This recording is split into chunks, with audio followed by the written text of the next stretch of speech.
8 fala de vetores, basicamente decomposição de vetores. Está na página 94, então decomposição de vetores. Então nós temos um vetor. Esse vetor, na maioria das vezes, é melhor que a gente trabalhe com dois vetores que são perpendiculares.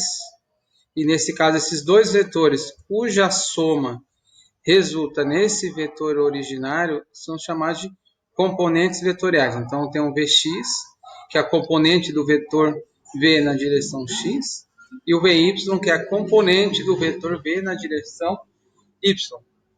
Então aqui a gente analisa aqui, ó, verificando essa figura aqui, é como se eu tivesse esse Vy deste lado da figura. Então pego ele, trago para cá, então ele é o cateto oposto. Então eu tenho um triângulo, em relação a esse ângulo, Vy seria meu cateto oposto e o meu Vx seria o meu cateto adjacente. Então, na decomposição de vetores, nós vamos utilizar os conceitos de trigonometria, que é o seno, cosseno e tangente, para descrever com uma facilidade maior essas componentes vetoriais. Já que nós vamos usar os conceitos de trigonometria, nós também precisamos utilizar alguns ângulos. Na maioria dos exercícios, os ângulos que serão cobrados são os ângulos notáveis, tá bom? Que é o 30, 45 e 60. Então, nesse exercício aqui, quem que é o Vx? Como eu expresso o Vx? Vx, eu já sei que é um cateto adjacente em relação a este ângulo neste triângulo. Então, o que eu faço? O meu Vx viria aqui no lugar do cateto adjacente, hipotenusa é o meu V, e cosseno de quem? Cosseno de θ. Então, quem que é o meu Vx? Meu Vx é minha hipotenusa vezes o cosseno. O Vx é o cateto adjacente, e o meu Vy é o meu cateto oposto, que eu colocaria aqui. Colocaria aqui em cima quando eu estivesse usando o seno. Então, o meu Vy, que é a minha componente vetorial no eixo y, vai ser igual ao meu vetor v vezes seno de θ. Então, eu tenho aqui, ó, Vx é o meu vetor v cosseno de θ. Lembro que o Vx é o cateto adjacente ao ângulo θ neste triângulo. E o meu Vy é o meu cateto oposto em relação a esse ângulo neste triângulo aqui. Então, Vx é V cosseno θ, Vy é V seno θ. Temos exercício número 3, então, sendo F1 100 newtons, F2 200 newtons, F3 300, F4 400 newtons, forças aplicadas em O, origem do sistema cartesiano, determina o módulo da resultante das forças em cada caso apresentado. Então, o que nós temos aqui? Sempre que os vetores tiverem apenas uma direção, o cálculo se torna mais simples. Então, quem que é resultante aqui? Ó?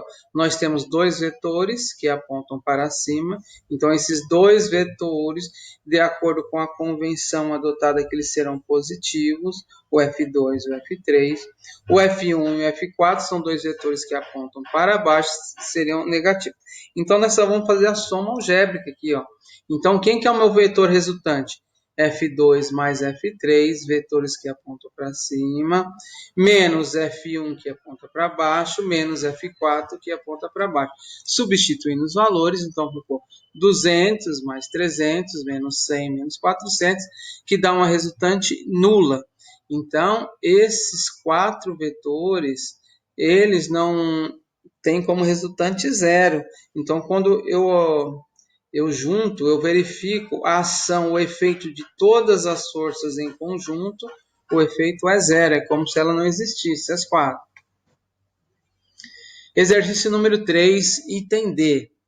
Então, agora começou a complicar um pouquinho, porque eu tenho vetores que não estão numa mesma direção, tá bom? Tenho vetores em direções diferentes, então aqui eu vou usar a propriedade da decomposição vetorial para facilitar para que eu encontre esse vetor resultante. Então, para cada vetor, F1 já está no eixo vertical, então já ficou mais simples, mas para F2, F3 e F4, nós vamos determinar as componentes deles no eixo X e no eixo Y para todos, para depois fazermos apenas as somas algébricas, resultando em um único vetor na direção X e um único vetor na direção Y. Então, eu começo lá.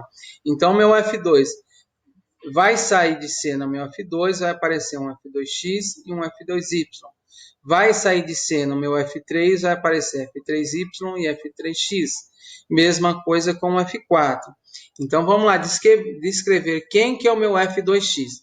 Meu F2x, agora, o que eu vou ter que reparar? Que eu tenho que enxergar um triângulo, eu poderia enxergar esse triângulo, só que a figura não me deu o valor desse ângulo, embora ele seja fácil de saber que era 30 graus, né? Porque esses ângulos são ortogonais, tem 90 graus um em relação ao outro. Se aqui eu tenho 60, na parte de baixo eu tenho 30. Mas vamos utilizar esse 60. Então, esse F2x eu posso transladar, colocar ele aqui em cima. F2x. Então, meu F2x, neste triângulo, ele não é mais um cateto adjacente, ele é um cateto oposto. Então, no cateto oposto, eu lembro de seno. Então, meu F2x ficou F2, seno de 60 graus. F3x. Opa, olhei o F3x que está aqui. Em relação a esse triângulo e ao ângulo dado, ele é um cateto adjacente. Então, eu sei que o F3x é o F3 cosseno de 45. A mesma coisa eu faço para o F4, tá bom? Tenho meu F4x. Já vou aproveitar o ângulo que foi estabelecido. Eu sei que ele é um cateto adjacente. Sempre que ele representar um cateto adjacente, eu uso cosseno, tá bom? Substituir os valores.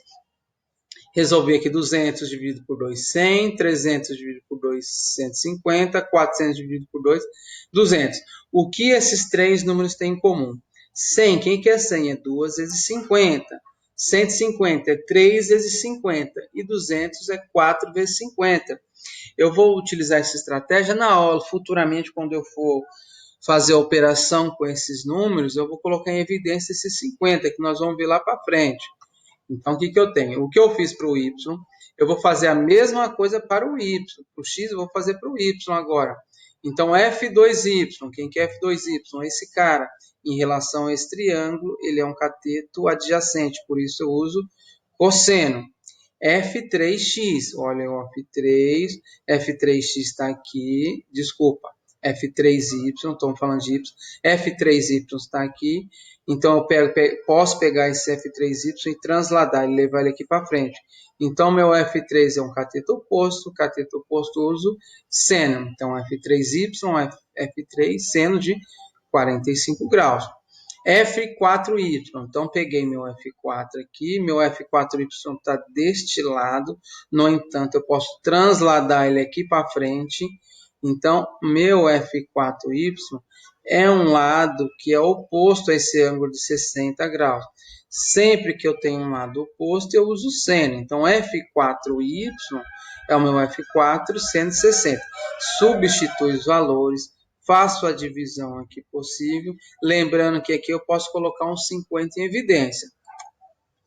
Então, o que vou resultar agora? Então, eu tenho uma única resultante em x, que eu vou somar todos os vetores em x, e uma resultante em y, que eu vou somar todos os vetores resultante em y. Lembrando que quem estiver apontando para cima é positivo, para baixo é negativo, para a direita é positivo, para a esquerda é negativo.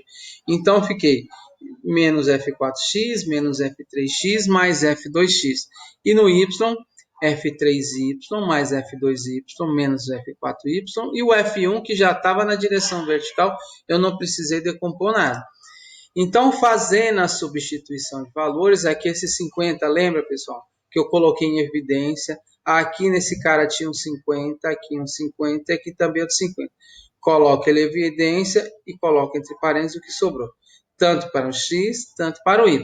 Agora, quem que é o meu vetor resultante? Eu tenho um vetor em x, um vetor em y, tá bom? Quem que é resultante? Então, eu vou fazer a soma do paralelogramo aqui. Então, o que eu observo aqui? Esse vetor, que é a minha resultante, olhando num triângulo, qualquer triângulo, ou nesse da direita ou da esquerda, então eu tenho cateto e cateto, e ele é a hipotenusa, é um triângulo retângulo, que nós vamos usar Pitágoras, aqui é nada mais do que Pitágoras, tá bom? Então, ficou Rx ao quadrado mais Ry ao quadrado. Então, o que eu fiz aqui? Ó? Daqui vai sair um 50 ao quadrado, daqui também sai um 50 ao quadrado, então eu tenho 50 ao quadrado nesse termo, 50 ao quadrado nesse termo. O que eu vou fazer? Colocar em evidência, então vai ficar 50 ao quadrado vezes esse cara, mais esse cara aqui, ó. Esse 50 ao quadrado vai cortar com a raiz, como ele está multiplicando, ele sai. Então, ficou 50, resultante é 50, abre parênteses, então ficou 2 raiz de 3 menos 3 raiz de 2 menos 4 ao quadrado, mais 3 raiz de 2 menos 4 raiz de 3 ao quadrado.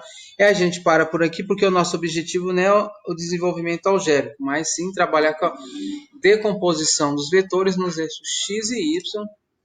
Pessoal, essa foi a aula que fala sobre decomposição de vetores. Até a próxima.